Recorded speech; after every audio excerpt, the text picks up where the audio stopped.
Hola, ¿qué tal? Buenos días, buenas tardes, buenas noches. Este es tu amigo Tony Miskatonic y el tema de hoy es la historia de Tom Parker, el administrador, el manager de Elvis Presley.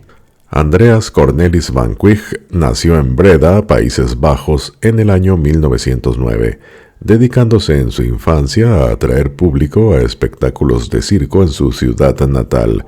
En su adolescencia viajó a Rotterdam para trabajar en dicho puerto. Van Quig aprovechó un viaje marítimo de la embarcación donde trabajaba para escaparse a Estados Unidos, instalándose allí a los 17 años como inmigrante ilegal y trabajando por un tiempo en un circo ambulante. Tras unos meses regresó a Holanda.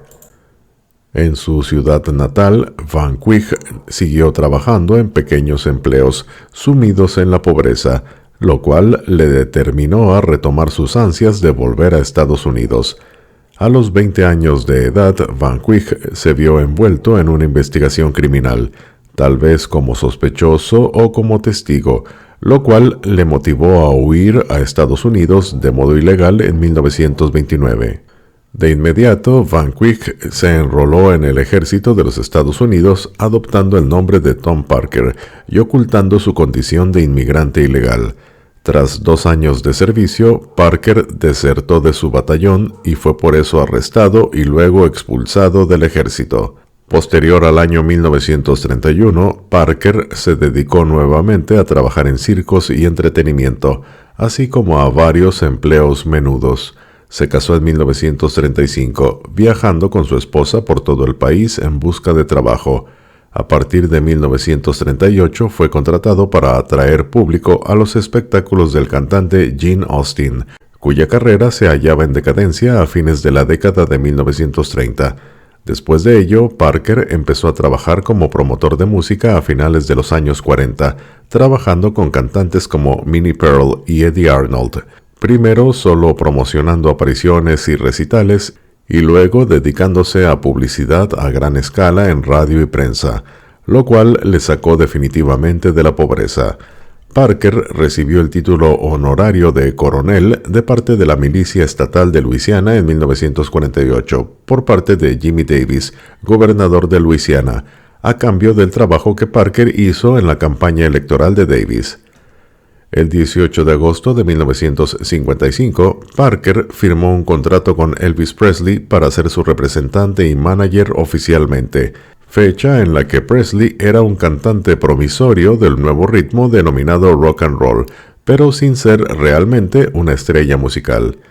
Parker firmó un contrato con la discográfica RCA para comprar a Presley los derechos de grabación de sus canciones por $40,000, que incluyeron $5,000 que iban directamente a Elvis como prima, una suma considerable por aquel tiempo. Con su primer contrato con RCA, Presley grabó en enero de 1956 el tema Heartbreak Hotel y pasó de ser un cantante promesa a una verdadera estrella del rock. De inmediato, Elvis Presley empezó su carrera como gran estrella del rock y el coronel Parker pronto se percató que el carisma personal y dominio escénico de Elvis le dirigían a un nuevo medio de comunicación de masas, la televisión.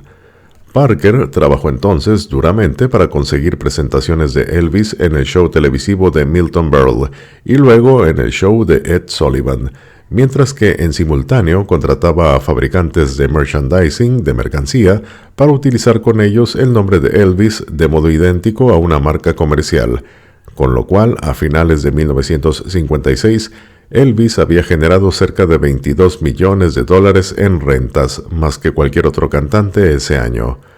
Parker dispuso que Elvis diera una serie de conciertos en Las Vegas, pero estos no tuvieron éxito en una ciudad con un público ciertamente adinerado, pero de mediana edad y escasamente aficionado al rock and roll, ante lo cual Parker contactó con Paramount Pictures para que Elvis participara en un total de 7 películas, considerando que en esos años uno de los principales intereses de Presley era actuar. En octubre de 1956, Elvis lanzó su cuarto single llamado Love Me Tender y aseguró un nuevo éxito en ventas para todo el año 1957, en paralelo con las películas filmadas con Paramount. Aún así, Parker aún dudaba si la fama de Elvis duraría mucho tiempo, tras haber visto a lo largo de los años muchos artistas llegando al estrellato por un año o dos para luego quedar olvidados. Una muestra de la influencia de Parker fue convencer a Elvis de aceptar el servicio militar, al cual fue enrolado en enero de 1958 por el ejército de los Estados Unidos, alegando que convendría a la carrera de Presley mostrarse como un hombre común y evitar un tratamiento especial que perjudicase su imagen pública y su música.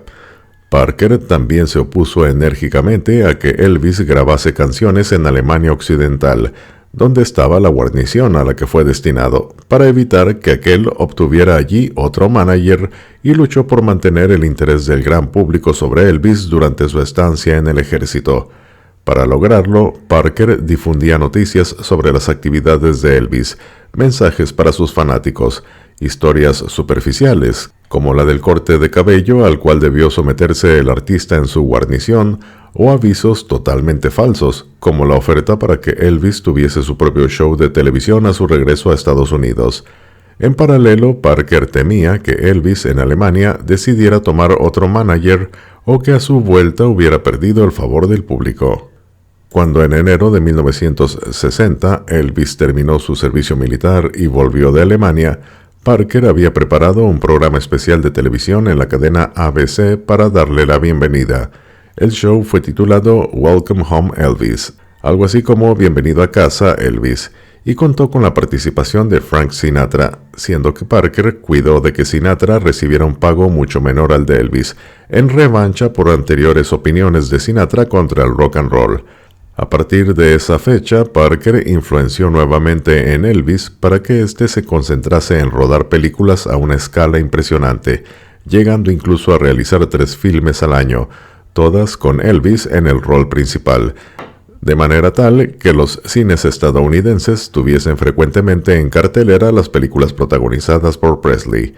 En paralelo, Parker desanimó a Presley de su proyecto de ofrecer grandes conciertos en vivo, al punto que a mediados de 1961 Elvis abandonó las presentaciones para dedicarse a actuar. Parker observó que la presencia de Elvis en varios filmes era una segura fuente de ingresos durante muchos años, hasta que el público empezó a reaccionar desfavorablemente. Casi desde 1964 empezaba en Estados Unidos la creciente influencia del rock británico, mientras que paralelamente las películas de Presley lentamente perdían popularidad debido principalmente a la repetida fórmula de los guiones.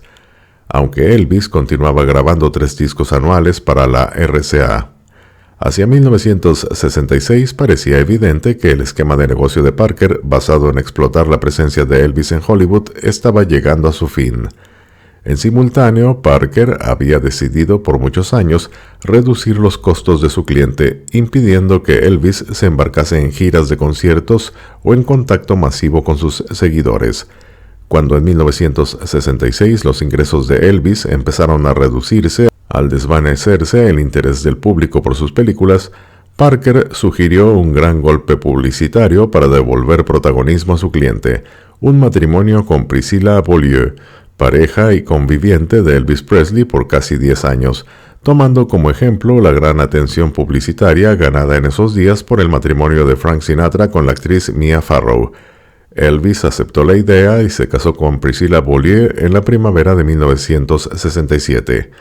Poco después, Parker aceptó la necesidad de hacer cambios en el esquema de negocios de Elvis, pero se opuso tajantemente a la idea de Presley de recurrir a grandes conciertos en el extranjero, a diferencia de lo que habían hecho otros rockeros estadounidenses como Jerry Lee Lewis.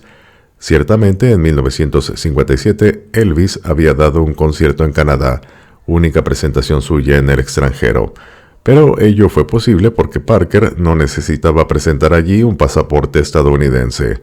En realidad, Parker carecía de ese documento porque jamás había solucionado su situación de inmigrante ilegal. Ello causaba que el manager temiera viajar fuera de Estados Unidos y ser arrestado a su retorno o deportado. Por este hecho, Parker convenció a Elvis que un concierto en el extranjero sería riesgoso por temas de seguridad personal y que fuera de Estados Unidos no hallaría escenarios adecuados para una estrella de su fama. Parker aceptó que el regreso sería un retorno a las grandes presentaciones en vivo, eligiendo el antiguo escenario de la televisión para que Elvis grabase un especial. La idea de Parker era repetir el esquema de la década de 1950, con Elvis cantando ante las cámaras y mostrando de fondo solamente su orquesta, así como aprovechar la cercanía de la Navidad de 1968 para que Elvis interpretase una serie de canciones navideñas. Pero el productor Steve Binder propuso otra opción, a saber que Elvis interpretase sus grandes éxitos con una escenografía y vestuario especiales. Parker inicialmente rechazó el proyecto de Binder, pero poco después el mismo Elvis insistió en seguir adelante, consciente de que solo una lujosa y cuidada presentación televisiva le devolvería protagonismo en la escena musical. Parker aceptó que Elvis ejecutase la presentación en diciembre de 1968, aunque dudaba muchísimo sobre su éxito. El resultado fue un show titulado Elvis, grabado en los estudios de la NBC. La presentación televisiva fue un éxito inmediato. No solo consiguió el aplauso de la crítica musical, sino que devolvió el nombre de Elvis a la popularidad masiva, incluso ganándole nuevos admiradores. Tras ver la grabación final, Parker aceptó que el plan de Binder había sido el adecuado, pero por años rehusó admitirlo en público. Después del especial de diciembre de 1968, Parker logró que Elvis volviera a dar presentaciones en vivo, centrando estas en el nuevo y mayor casino de Las Vegas, mientras convencía a Presley de subir sus honorarios de manager a casi un 50% de las rentas de Elvis, alegando que en verdad este era el único cliente de Parker. Las presentaciones en vivo en Las Vegas se sucedieron a lo largo de los años 1969 y 1970, volviendo Elvis a la cima de la fama en el rock and roll y retornando al nivel de ingresos de sus mejores años. Parker logró celebrar un contrato con el Hotel Hilton de Las Vegas para que Elvis realizase allí conciertos por un mes completo, a cambio de $125,000 por semana, suma elevadísima para la época tratándose de un solo artista. En julio de 1972, inspirado tras la visita de Richard T. Nixon a la República Popular China, Parker informó que Elvis daría un gran concierto en vivo en Hawái para ser retransmitido a todo el mundo mediante televisión por satélite. El concierto se realizó en enero de 1973 con el nombre de Aloha from Hawaii y fue el último gran éxito musical para Elvis Presley, aunque el especial televisivo tuvo como principal inconveniente la diferencia de horarios entre Hawái y las ciudades de la costa este de los Estados Unidos, por lo que se decidió ofrecerlo en forma diferida, esperando hasta el mes de abril, momento en que los índices de audiencia en ese país eran más altos de lo que hubieran sido en enero. El show de Hawái, como lo había sido el especial de 1968, fue visto por 50 millones de telespectadores en los Estados Unidos y por un total de más de 1,000 millones de personas en el resto del mundo. Después de este momento de esplendor, la salud física de Presley entró en franca decadencia en los siguientes 4 años. Desde mediados de 1973, Elvis empezó a subir de peso aceleradamente y comenzó su adicción a fármacos tranquilizantes, al punto que impedían sus actuaciones en vivo, donde a veces quedaba imposibilitado de cantar o farfullaba las letras de sus canciones. Ante este problema, Parker no pudo mantener el ritmo de presentaciones y eventualmente debió permitir que Elvis volviera a su residencia de Graceland, dedicándose solamente a percibir sus regalías de RCA pero sin volver a las grabaciones. Elvis Presley murió repentinamente en Graceland el 16 de agosto de 1977. Y Parker trató de continuar administrando su patrimonio, aunque fracasó en tal empeño debido a conflictos legales con los administradores del patrimonio del artista y contra Priscilla Presley, ex esposa del cantante y madre de Lisa Marie Presley, única hija y heredera de Elvis. Parker fue acusado de despilfarrar los ingresos de Elvis y de cobrar unos honorarios demasiado altos, casi el 50% de las rentas de Elvis, mientras que el costo de mantener la enorme finca de Elvis en Graceland consumía casi todas las regalías de Elvis. Desde 1979, varios administradores elegidos por Priscilla Presley en nombre de su hija acusaron a Parker de haber cerrado un pésimo negocio con RCA en 1973 por vender las regalías de las canciones de Elvis anteriores a dicho año por apenas $5,400,000, precio considerado como muy bajo, al considerar que precisamente ese contrato afectaba al periodo de mayor creatividad y fama de Presley. La nueva administración del patrimonio de Elvis quedó completamente en manos de su hija en 1980 mediante una sentencia judicial, dejando de lado a Parker y poniendo fin a sus funciones de administrador, recayendo todos los derechos sobre las regalías en Lisa Marie Presley, representada por su madre. El hecho de que Parker tuviera a Elvis como único cliente dificultó la situación financiera del ex-manager y en 1981 Parker fue llevado a juicio por Priscilla Presley, acusándolo de administración negligente. El litigio duró hasta 1983, cuando, mediante un acuerdo extrajudicial, Parker recibió $2 millones a cambio de renunciar a todo derecho sobre las regalías de Elvis o ingresos generados por el patrimonio del artista, además de renunciar a todo reclamo financiero futuro contra los herederos de Elvis. Parker siguió viviendo en la misma suite que había ocupado en el Hilton de Las Vegas, la misma que ocupaba desde que trabajaba con Elvis. Inclusive aceptó trabajar para la cadena Hilton como consultor y relaciones públicas informal, aprovechando su fama, pero en 1984 Parker fue finalmente desalojado del hotel cuando sus deudas contraídas en juegos de azar del hotel aumentaron en demasía. Con el paso de los años, las relaciones de Parker con los herederos de Elvis mejoraron. Apareció en la presentación de los sellos de correos emitidos por el Servicio Postal de Estados Unidos en 1993, e inclusive la ex esposa e hija de Elvis le invitaron a algunos eventos conmemorativos en Graceland.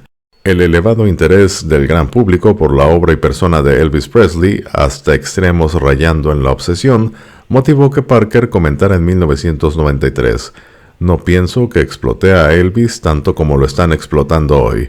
También comentó negativamente en 1994 sobre la boda de Lisa Marie Presley con Michael Jackson. Desde 1994, Parker cesó sus apariciones públicas por motivos de enfermedad, al punto que no podía salir de su casa. Parker sufrió un ataque cardíaco el 20 de enero de 1997 en su apartamento de Las Vegas y murió al día siguiente a la edad de 87 años. Se despide tu amigo Tony Miskatonic y te deseo un buen día.